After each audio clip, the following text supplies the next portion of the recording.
from all over the place, from many places on the continent, and of course, African Americans. And so we want to make sure that they're clear on their contributions and the fact that not only did we migrate here, some of us by choice and some of us by force, but that we still exist and that our culture is live and thriving. And that we here at the Africana Institute want to continue to share that culture. We do all the things necessary to make sure that the students, the staff, and the community at large understand that they're welcome here. So we say, Ingena, come on in. Welcome to the Africana Institute, come on in. And so we want to invite you in, and we're going to share with you some of the things that we do, some of the artifacts that we have here, and invite you once the college is open back up. Well, the college is open, classes are going on. We're doing most of it remote, but there are a few sessions that are happening here on campus. But we want you to know that you're welcome to come down, check out the Africana Institute. It's not my institute, it's our institute. And so then the things that you'll see are playthings for you to come and check out. You'll see we have a wealth of books and artifacts and materials. And so then they're here for us as a community to use. And so you will be able to come in and check them out. You'll see that up front, we have, when I came on as the director, we completely redesigned the whole front of the facade. We had all these windows to put here because we want you to understand that this is a place for you to come and to explore African history and culture. We want you to feel welcome. So I had all these windows put up here. We have a whole set of things. I had a pillar design. We're going to talk about the pillar that we had set up for you to see and everything else. So, you know, and if you come down here, I have a bookmark for you. You can come and check out with you, take a little something home with you. So join us as we come here to celebrate African history and culture during African History Month. I'm going to turn on my other device now so that we can walk around and travel through the Africana Institute, and you'll see me twice. Or I'm going to mute this other one, and then we're going to come up and see it only on this device.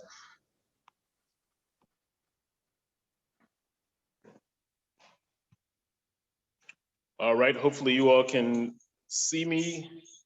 Yes. Yes. Oh, yes, there you go. You can see me. Perfect. Okay, so we're going to also be switching the screen around so that you can see the things in front of me. So walk with me as we enter the Institute. Now, the first thing I want you to see here is before we even get inside, you'll see that right here, you look through the windows and you can see that, oops, I haven't reversed it, I'm sorry. You look through the windows here and you can see that there are images on this pillar that we have here. And there's lots of African art and artifacts.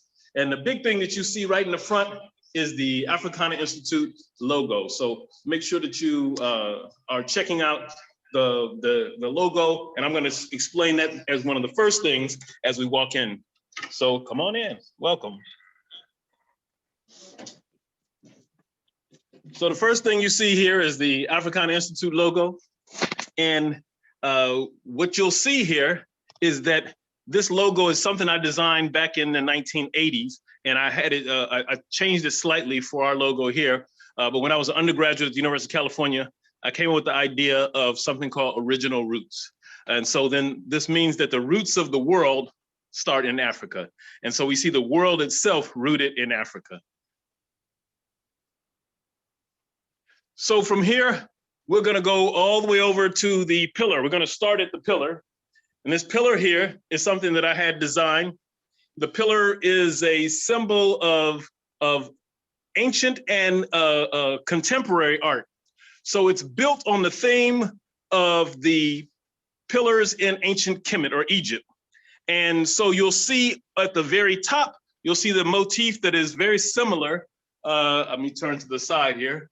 You'll see a motif that's very similar to some of the ancient Kemetic pillars, but also you'll see up here our motto. It says, revitalizing, reconnecting, and strengthening African cultural and social heritage. And so this is what the Africana Institute is about. And so then you see right up here at the very top, you see this edifice, and this is Hatshepsut's, a replica of Hatshepsut's temple. And so Hatshepsut's temple is a center of learning. And so we thought that would be apropos for us to have a center of learning here at the Africana Institute. Then you see the the Sphinx at the top of that, and the Sphinx obviously is, we look at it as though it's guarding the pyramids of Giza, the 3 pyramids of Giza, which are here on the backside. And so therefore it's guarding over the Africana Institute. And we have Heru and Heru, and we hear the 2 of them talking about complementarity. And that's a good example today to talk about complementarity, because this week, some people on the weekend celebrated Valentine's Day, but there's an African-American holiday that there's going on this time. It's a 7-day holiday called the Akoma Day Festival. And so then when you think about the Akoma Day and talking about relationships, here you have an example of relationships in ancient Kemet. But then I said, let's go back further than that. What are some of the earliest African art we can think of? African ways of communicating and thinking and documenting.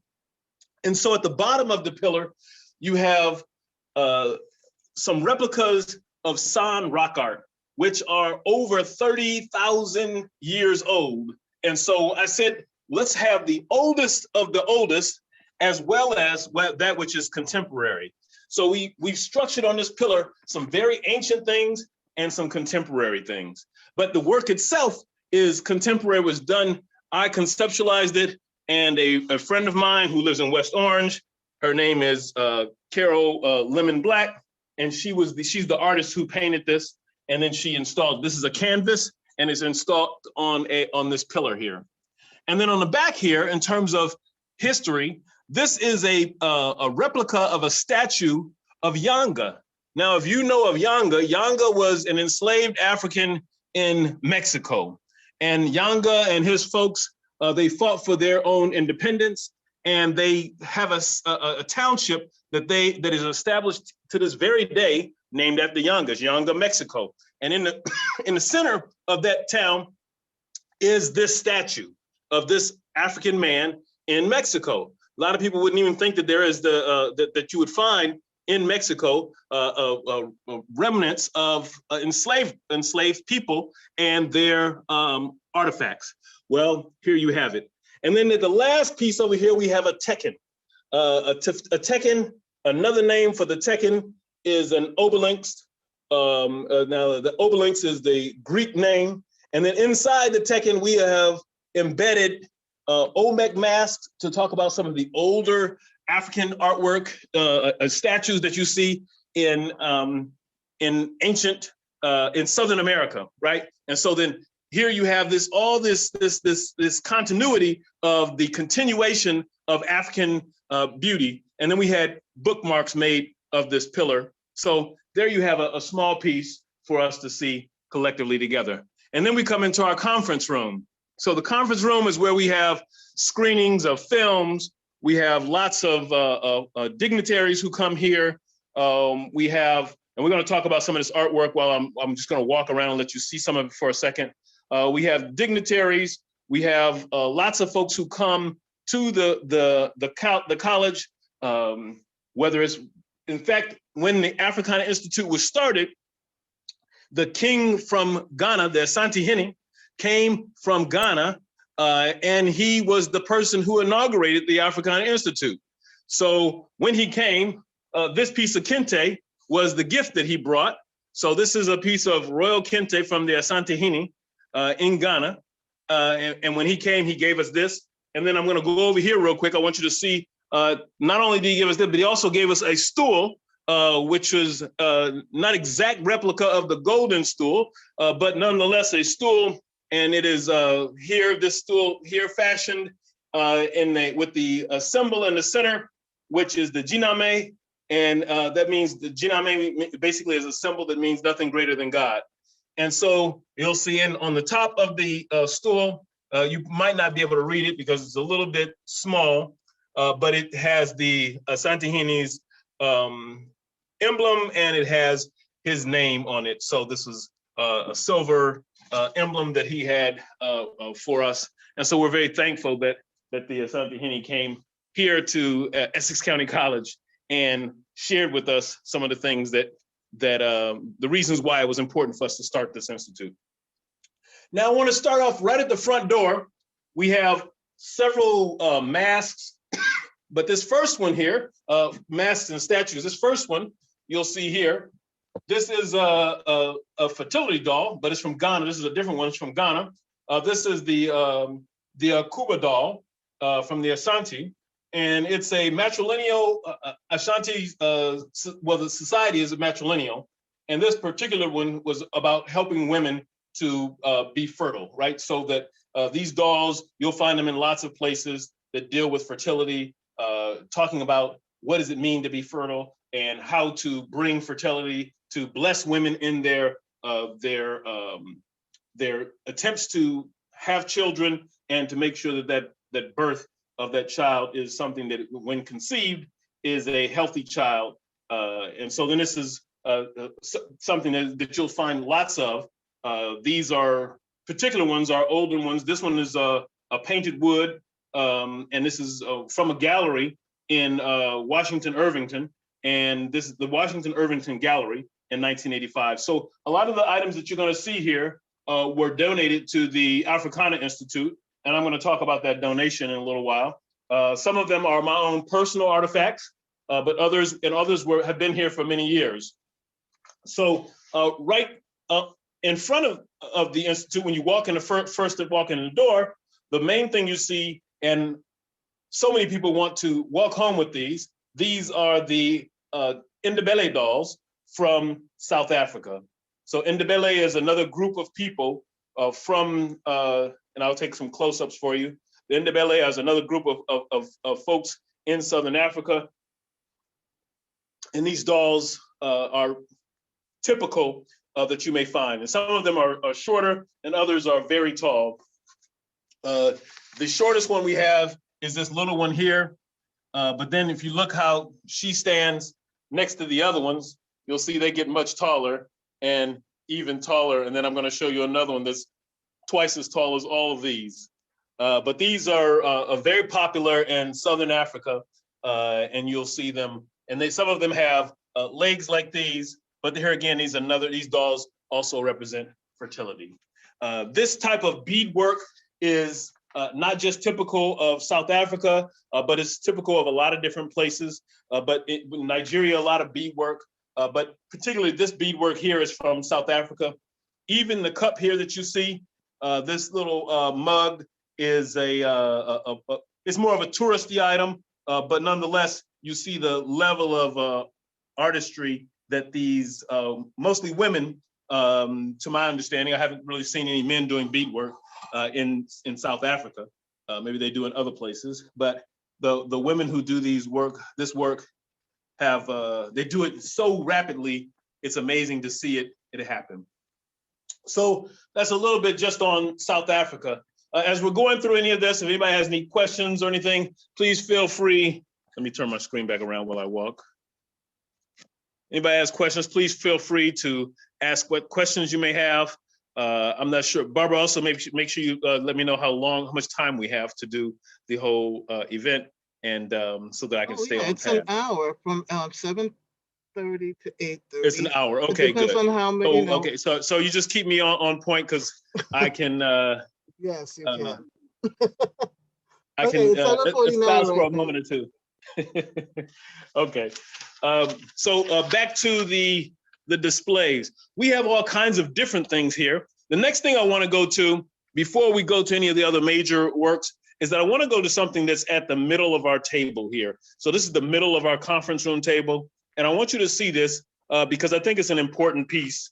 A lot of people don't necessarily understand it, but this is a piece that represents unity, right? And so this is one piece of wood that has been carved into 1, 2, 3, 4, 5 separate pieces.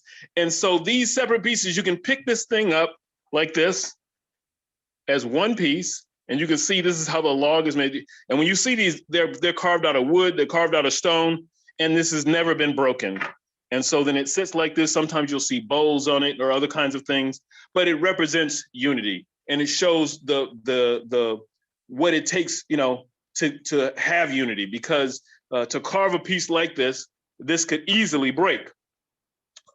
especially when carving it in stone. And so that they do this is indicative of the fact that that our arms interlock together make us stronger than we are separately and individually. So those are the kinds of things that we need to make sure that people are understanding about African history and culture, right? Now, there's another piece that about Africa that's incredibly important. Now, this might be a little loud, but I think it's important for us to think about this as we see that you have in Africa, one of the things important is you got to have a drum, right? So this is a junjun.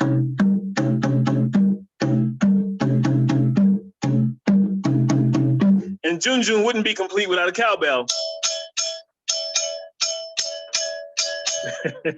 And then, you know, we had lots of people, lots of shows that we've had that have come here over the years. And this is a really big, tall drum from Guinea.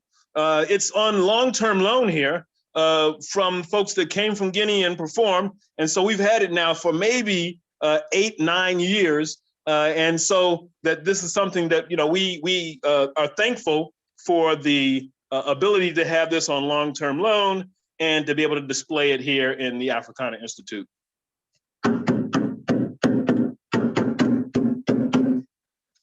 So the drum being the heart of so much of African history and culture, I wanted to just kind of bring this in, connecting it, because you're going to see a lot of masks, and the mask and the drum go hand in hand. So the masks are worn for lots of different types of ceremonies and festivals, but the drum goes hand in hand with that. And some places they have other instruments besides that that they use. They also use cowbells. They use sheets of metal to announce when the king, or the Yoruba king, came here, the Oni, when he was here, the people who travel in front of him, they don't necessarily use drums. They have another a piece of metal that they use, that they play on. So we're going to talk about some of these others. Right here, this is an old mask that was donated. It was used originally in a film shooting, and they were done with it, and they didn't know what to do with it, and they asked us if we were interested in having it. And so we were like, of course, yes. This is an original Kuba Baum mask from the Congo. It's a 19th century piece, very, very well done. It's still in great condition.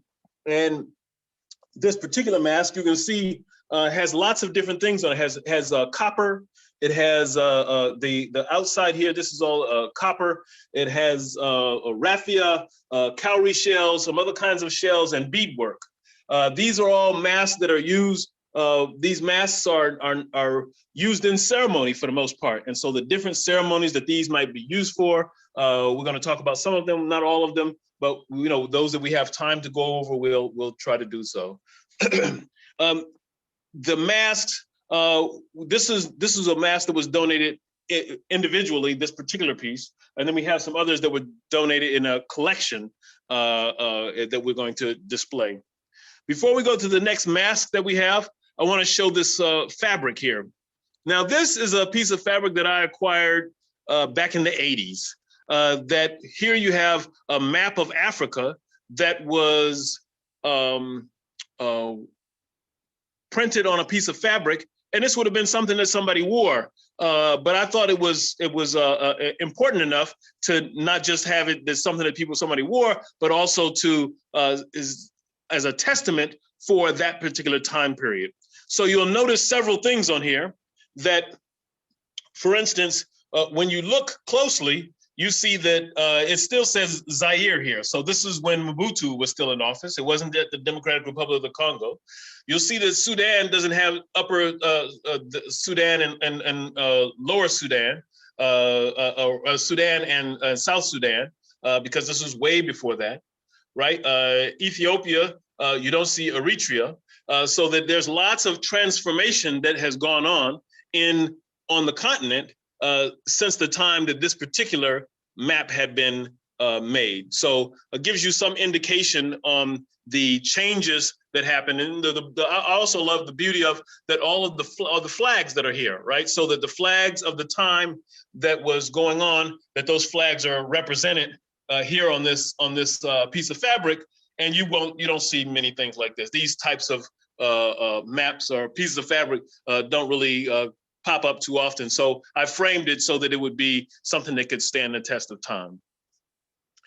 Now, as we're going through here, I want to just do a quick demonstration of this time lineage piece that is something here. Obviously, this is not a museum quality piece or anything of that nature, but I think it's important enough for us to realize that there are some other things that people have been doing. This is a brother out of the United Kingdom who did this timeline piece. And I would suggest that it would be a great piece for you to look at, to get if you want to. It's available. I think I got it off of Amazon or something like that.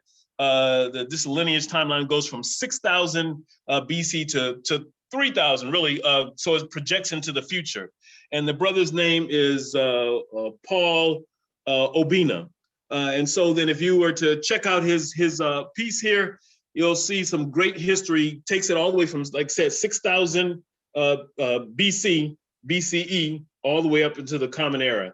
And this just has so much. I know this is going to be way too fast to actually anybody to see all of this, but I just want you to take a look at to understand that African history is well documented and it's available to us.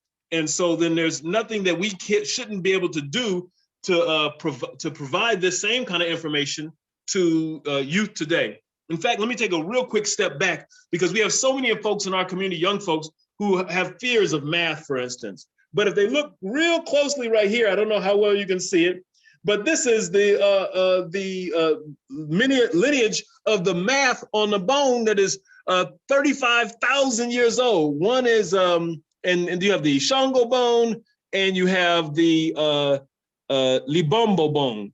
And so between the two of them gives you some insight to say, well, as African people, we've been doing mathematics for thousands and thousands, tens of thousands of years. So the so-called Pythagoras theorem was a theorem that was used to what?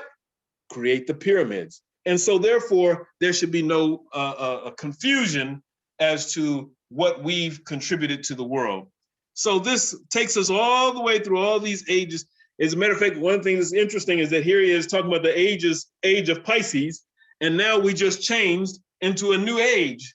So we're now at the age of Aquarius was projected, but we actually are in the age of Aquarius now, which is a really interesting kind of way of thinking about this. So that's just something that gives you some insight to the things that are available to us to look at. And before I go to the other side of the room, I want to stop here.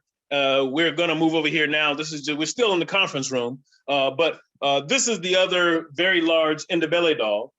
So you can kind of see that work here, right? So she is, as a matter of fact, let me see if I can stand her next to me, if you can see how tall she is. She's, I don't know if Barbara, you can see this or not, but she is up to my waist. So she's very tall. So this is the one that everybody tries to take. Everybody wants the very tall Ndebele doll.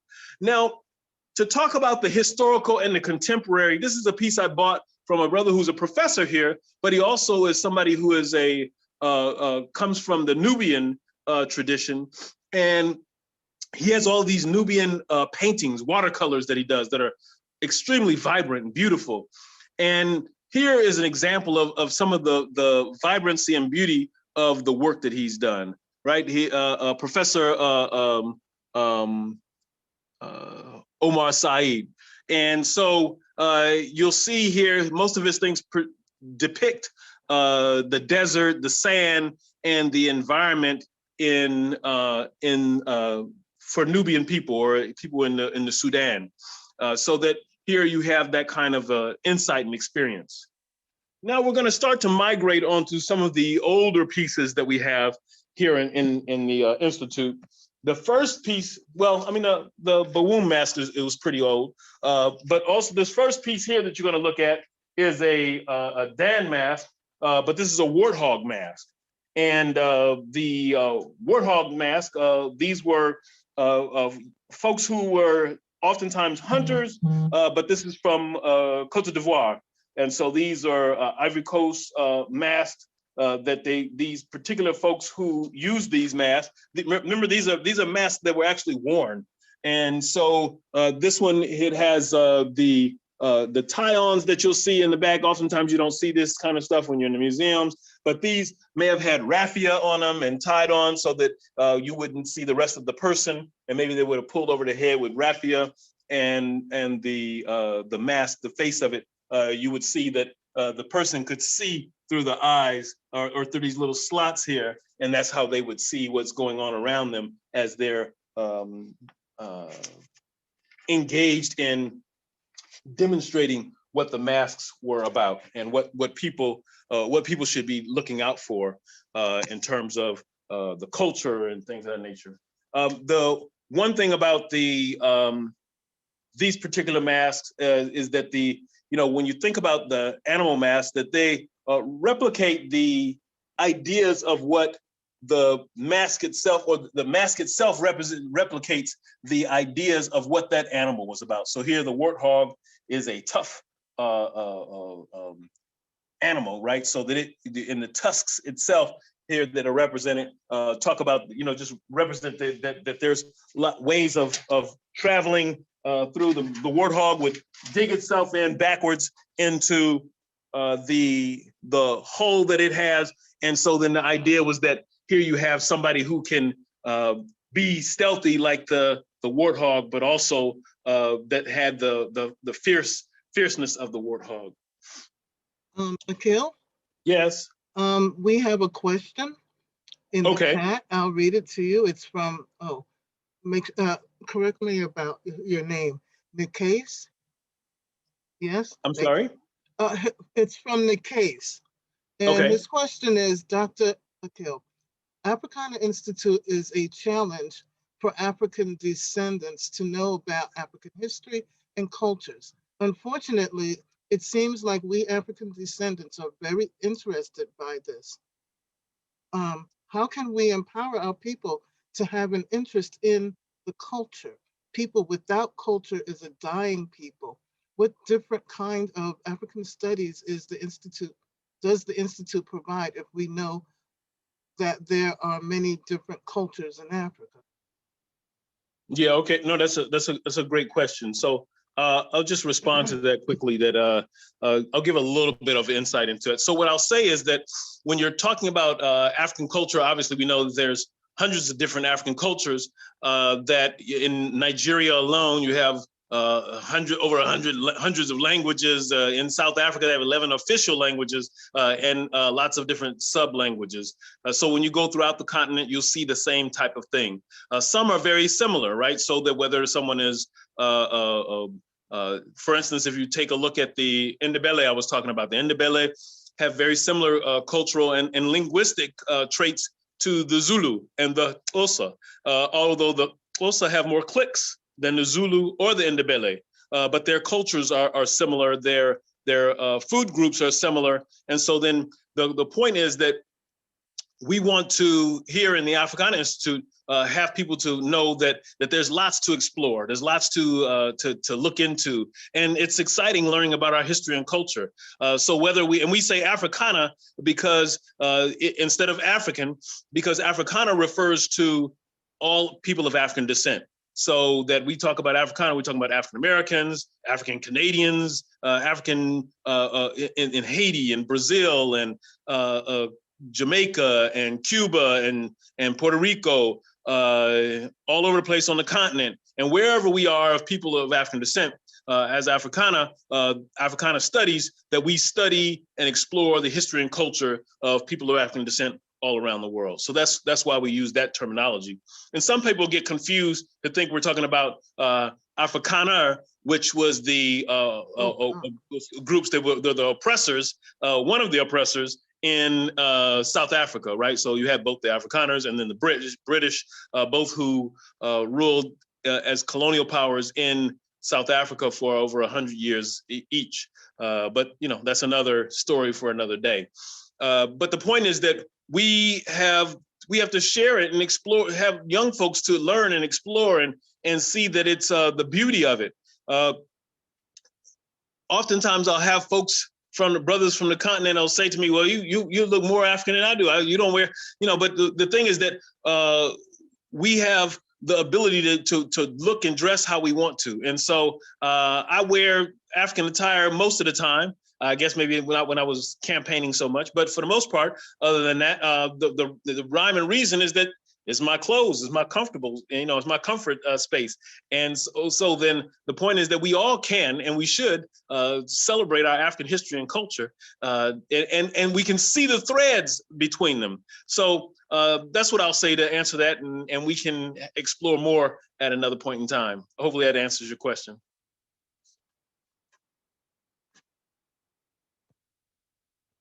Okay, so I want to move on to the next piece here, because I see my time is ticking quickly.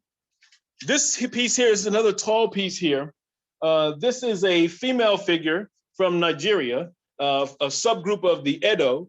This is the Uro Hobo. And so this wood piece here is yet another piece about fertility, right? That you'll see that it says the people have a community of shrines. So this is, they have shrines and statues that represent different things within their community, whether it's it represents the something to ward off something, or something to call upon the ancestors. You see here that you see the breast and the sticking out belly. So this particular one represents fertility. That it would be something that would have been had by women to help to bring about fertility. And you'll see that this image, this particular one, that there's other things that a lot of times it would have had. So you'll see in the top that there probably was raffia on the top of this. This is a much older piece. You'll see it has some of the places there's a little bit of rotting out, but this piece here is a relatively expensive piece, but it's a piece that we enjoy because it tells a story about the people and the culture. Now, the other thing you'll see that we have is that we have some staffs, right? So that a staff of authority, this here piece is the chief staff, right? And so that the chief staff are used all over Africa to represent a symbol of authority. This particular chief staff was from Zaire, or what today is known as the Democratic Republic of the Congo. And so then this is a Yohombe staff, and this was an important symbol of authority. At the top of it, you'll see that it's a maternity figure called a Pemba.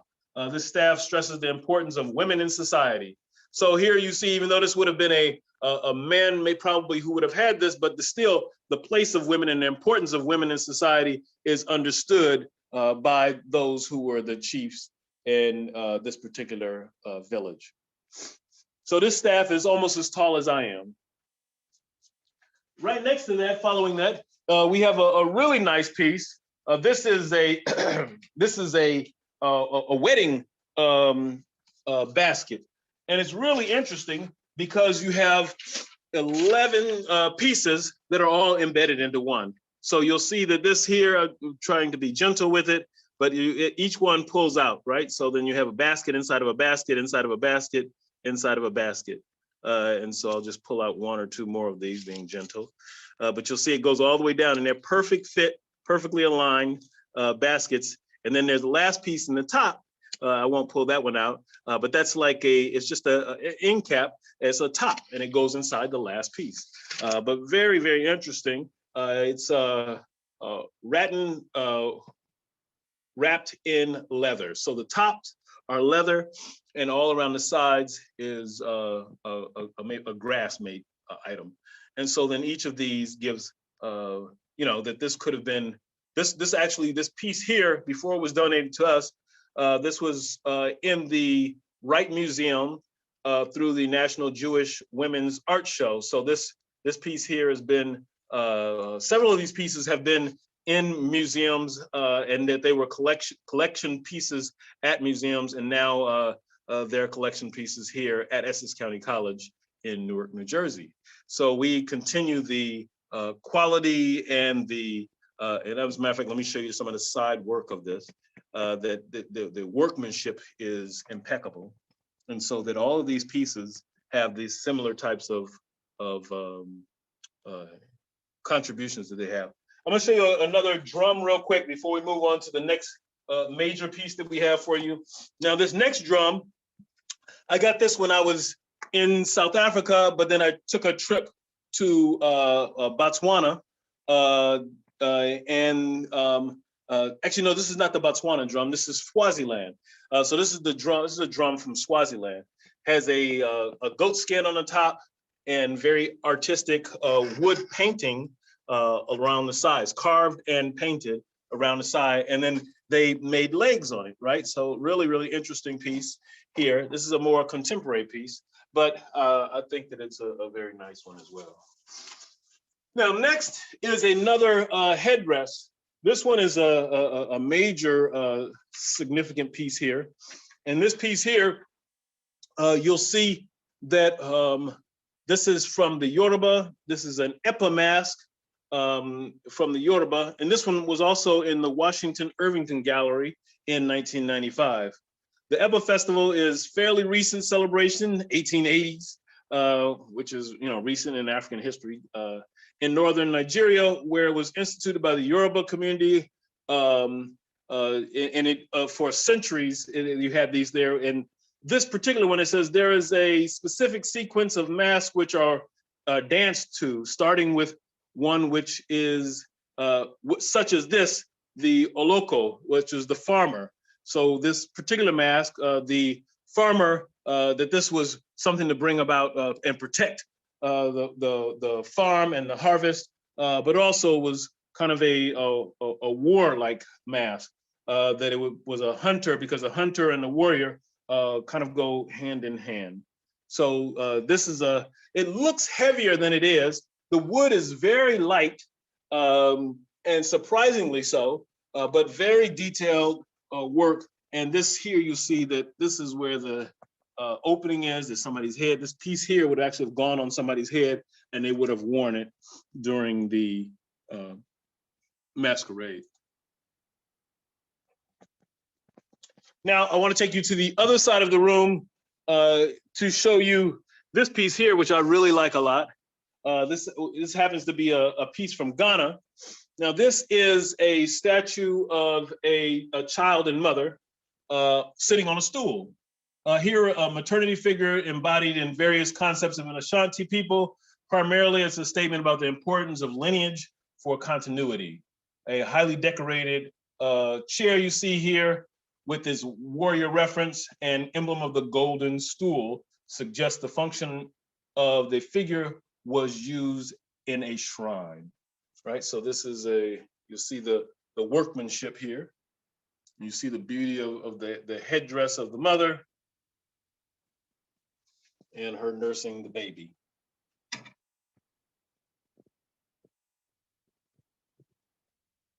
Very nice piece. Now there's some smaller pieces here that I want to show you now. These smaller pieces, you'll see these are gold amulets. They're not actually gold, but they were used as weights for gold. So at the time, when you think about early in African history, the Ashanti and other folks, that gold was traded pound for salt back in the day. But that as gold dust was found places, they would use these kind of oftentimes brass amulet, small trinkets, and these would be things that were used to weigh to compare and to weigh for gold. But they would be very intricate, as you see. And so I have several of these here in the Institute. This just happens to be three of them. Now down at the other end of the table, and then we're gonna walk out of the conference room, but there's a couple of pieces of ivory I wanted to point out to you that we have. This particular one here is a ivory pennant. Obviously that ivory today is, we know that is not much that people would, you don't see ivory too much today. But I wanted to just show you a couple of pieces. This is a ivory necklace that has beadwork on it as well, a beaded necklace. This small ivory piece is from Côte d'Ivoire, No, I'm sorry, this is not. This is from the Democratic Republic of the Congo.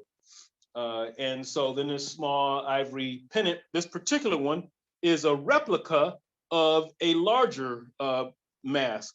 Now, the larger mask would have been used when someone was going through an initiation ceremony. But the piece here would be the piece that someone would get to take with them after the initiation was done. And so then they wouldn't carry the larger piece. And these were mostly derived, the ivory was derived from hippopotamuses. So then this piece here is one that you see. But sometimes the miniature masks were made of wood or ivory or bone or palm nut, but this particular one is ivory. There's a difference between what women and or men would have had. Oftentimes women or children would have had a wooden or beads made of seeds. Okay. If there's any other questions, please feel free while we're going through our tour. Outside the front of the Africana Institute, there was a Sinkofa mask from Cote d'Ivoire. Let me just peek back out here real quick so you can see that. This is what's attached to the front of the Africana Institute, the Sinkofa mask. So it's really, really an intricate piece, beautiful. This is something I bought and donated to the Africana Institute. But you can see on top the bird. And now this bird is interesting because it reminds us of the Sinkofa bird from Ghana. In fact, I'm going to go to the office real quick and then show that, and then we're going to come back to the other stuff. But I thought that was really interesting that you have a mask that represents, that replicates the Sinkofa bird. So now this right here is the Sinkofa bird, right? Light in the background makes it hard to see. But this is the Sinkofa bird. And the Sinkofa bird is a bird that flies one direction while it's looking back. And as this particular bird is looking back, you'll see that it, while it's looking back, when it's looking back, what it's doing is that it's, excuse the light here, this area is a little darker. But what it's doing looking back is that you'll see that the Sinkofa bird is one that as it looks back in its past, it's telling you it's okay to go back and redeem that which you've forgotten.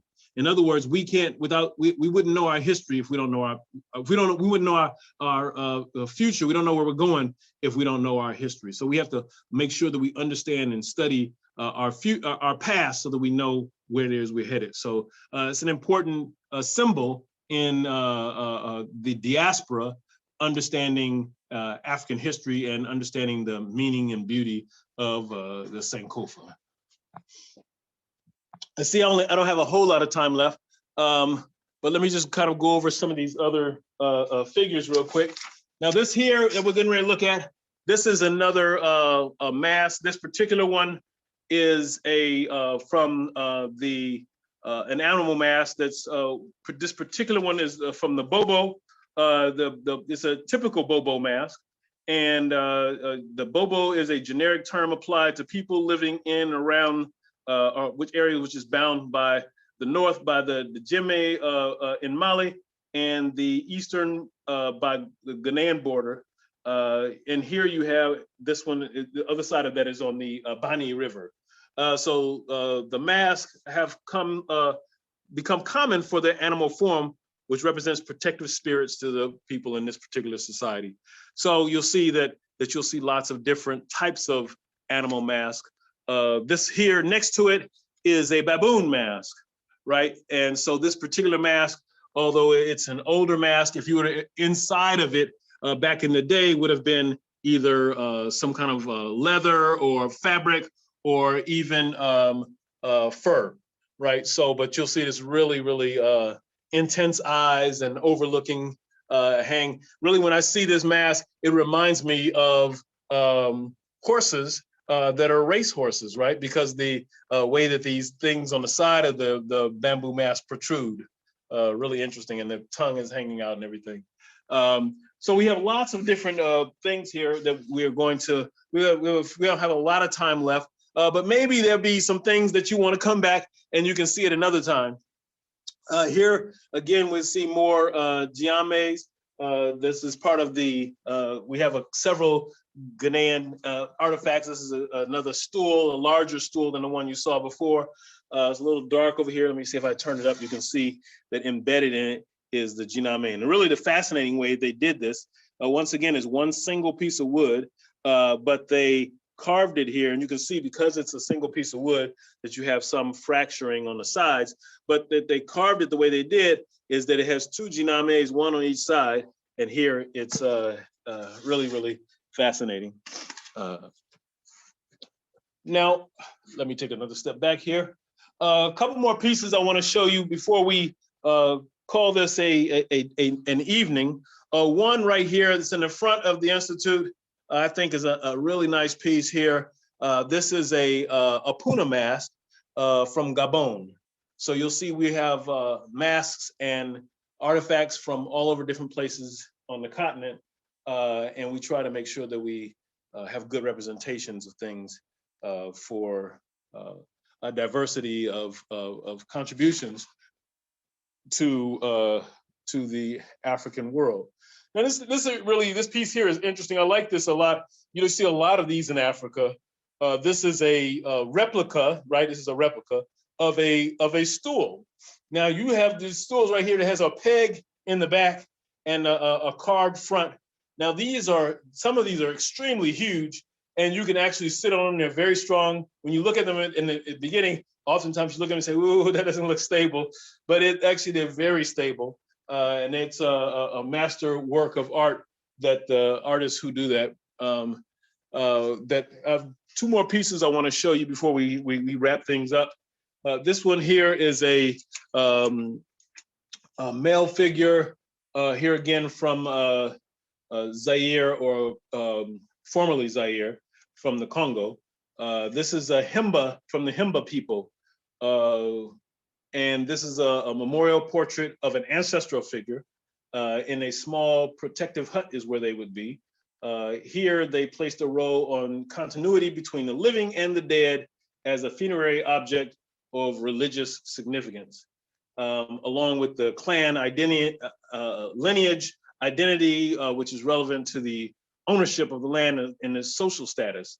So you see that we have all different kinds of things. So this particular mask here is a really, really nice piece, and it shows a lot about the craftsmanship of the folks there. Another beautiful piece here next to it. We use this a lot in our brochure. I'm gonna leave this one for you for next time. Some people are probably like, well, no, go ahead and talk about it. We're gonna hold off. That one was on the flyer. Yes. That one is key for us. So we're gonna wet your whistle and have you come back. Make sure you want to come back and visit us and stop in. So we can't show you everything. You know, it's like you give away everything. There's nobody needs anything left. There's still 7 minutes. Still have 7 minutes. So we got a couple more things as we're wrapping up here. This piece here is a beautiful scoop, a Don scoop. This wooden scoop has a carved head on the top of it, as you can see, and it is decorated in bas relief with reptile features on the back side of it. Really, really amazing artwork. It's called a Kemah, which is translated as a spoon associated with feasts. These are used by most accomplished women of the village, who thereby become the embodiment of hospitality in the giving of food. She is a Wakede and is responsible not only for providing food and hospitality for her family, but also for the entire village. So this is specific people who would be the caretakers of such an item, and those who would use them. So that having such a particular piece, right, would mean something about your status in your society, in your community. And as you can see, the workmanship is really, really incredible. Here's another piece. It's a headrest. I'm not going to talk about it, but I'll let you see it anyway. And then the two more pieces I want to talk about before we get out of here. One here, this piece here, interesting, is really, really interesting. This is a Wakasona spirit spouse. And this is from Cote d'Ivoire. And so the Wakasona means wooden people, a reference to the spouse from the spirit world. This statue would have been commissioned by a Bula woman who was having problems such as fertility or marital discord,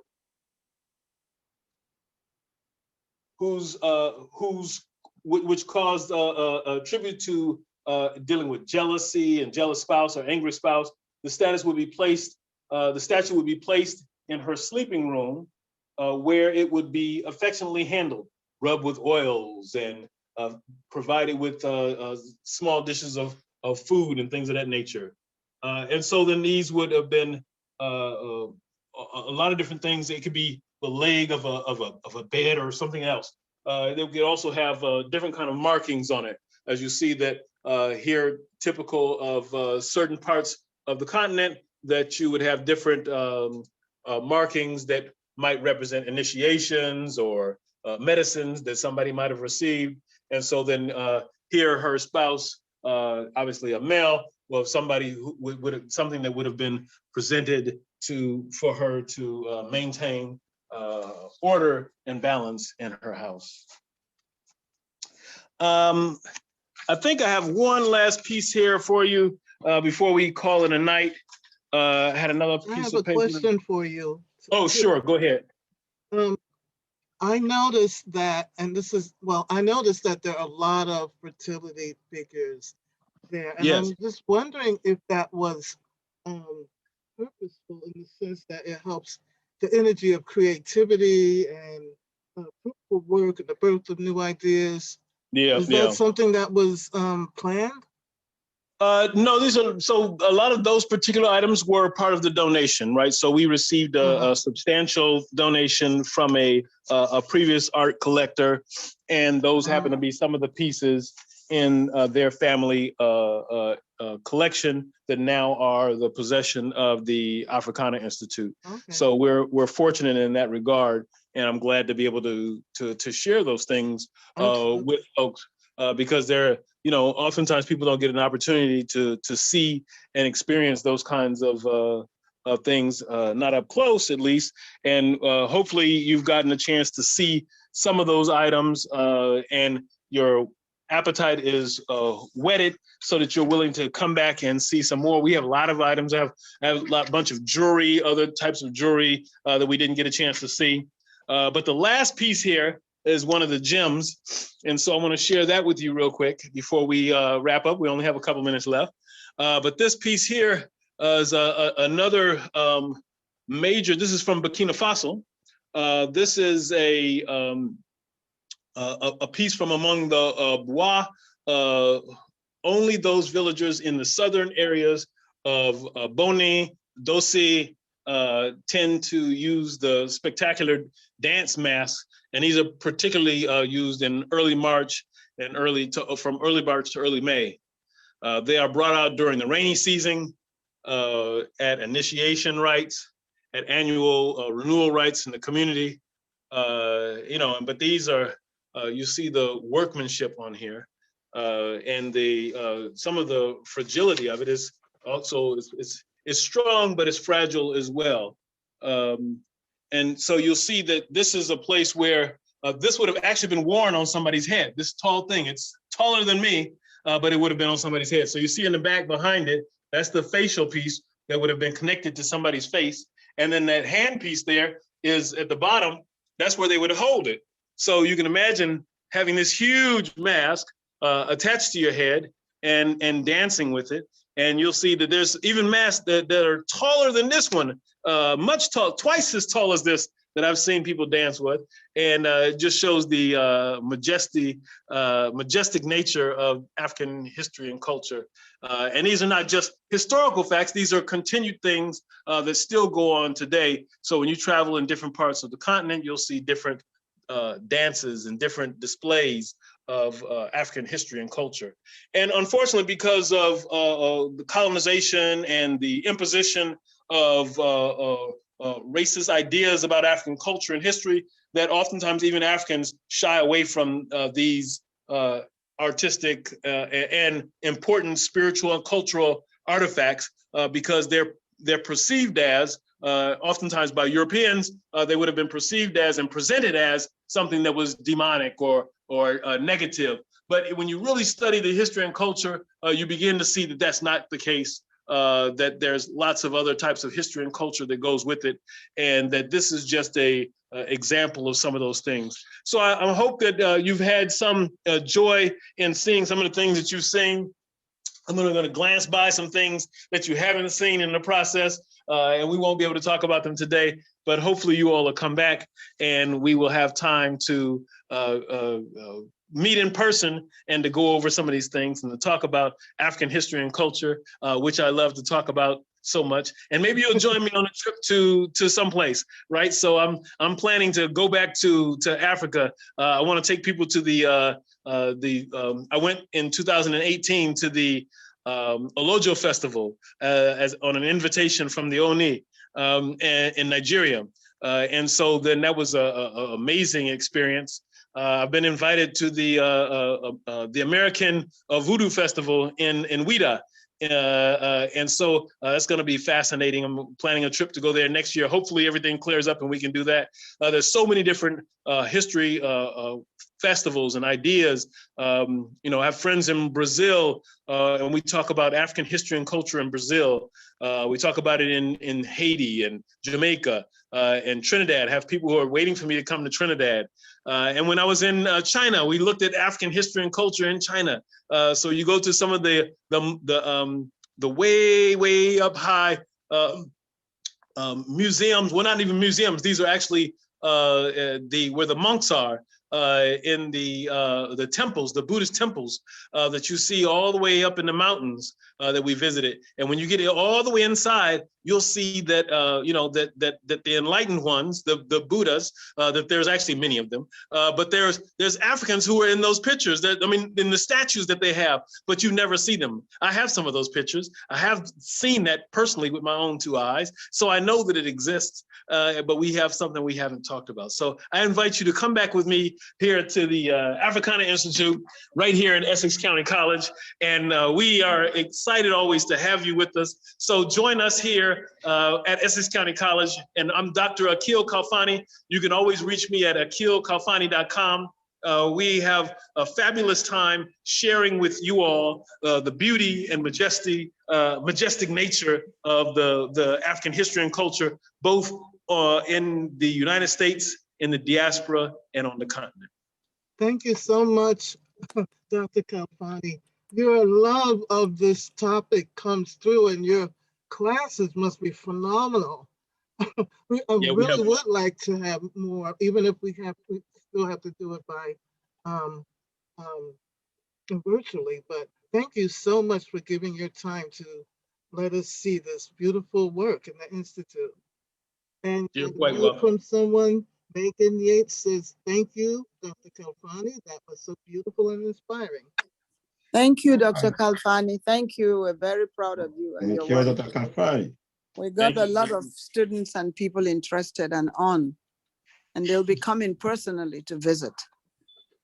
Yes. Wonderful. Yes. Wonderful. Thank you so much. Thank you. You're quite welcome. All right. Okay, well, we'll let you go, but thanks so much. I really appreciated it. Thank you. Barbara, too. Yes, thank you, Barbara. Oh, thank you. Asante sana, son. Yes, asante. Karibu. Okay, I'm going to end it for you guys unless someone wants to say something. Bye-bye. Thanks. Thank you. Remain blessed, everybody. Bye-bye. Thank you.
with the recording. Okay, now, okay, I'm going to introduce our wonderful local artist, Mark Antoine Gaston. Before I do, I would suggest everybody to put, well, after I finish reading this, everyone should put their, I don't know what you call it, your view on speaker view, because we're going to be sharing a PowerPoint and you want to see it as large as possible. Okay, you don't want to see a little tiny little picture. Okay, so I'm going to introduce Mark Gaston, who was born in Port-au-Prince, Haiti on July 17th, 1960. He was the youngest of a family of 4. He immigrated to the United States in 1980 and attended Mason Gross School of the Arts at Rutgers University in New Brunswick, where he earned a Bachelor of Fine Arts in 1985 and a Master's of Fine Arts in 1987. As a graduate student, he was awarded a teaching assistantship, and he taught photography for 2 years, which is another of his many skills. Mark was privileged to study under some prominent artists, such as Leon Golub, Melvin Edwards, and Emma Amos. Mark's work has been shown in New York, New Jersey, California, Georgia, and Haiti, and he's currently an art instructor in the state of New Jersey. Mark says that art is the safest venue to convey his thoughts and feelings without any fear or reservation. And his role as an artist is to visually challenge his viewers and engage them in civil discourse that goes beyond the visual. And his work echoes his surroundings in many ways. So without further ado, I'm going to let Mark just tell you a little bit about his artwork, and then we'll get on with the program. Again, I suggest that you put your does everybody know how to change their view to speaker view? If anybody needs help, up in the top right-hand corner, there's 9 boxes you can click on. When you click on that, it says speaker view at the very top. You can click on that and you should just see whoever is speaking, taking over your whole screen. Okay, Mark. Good evening, everyone.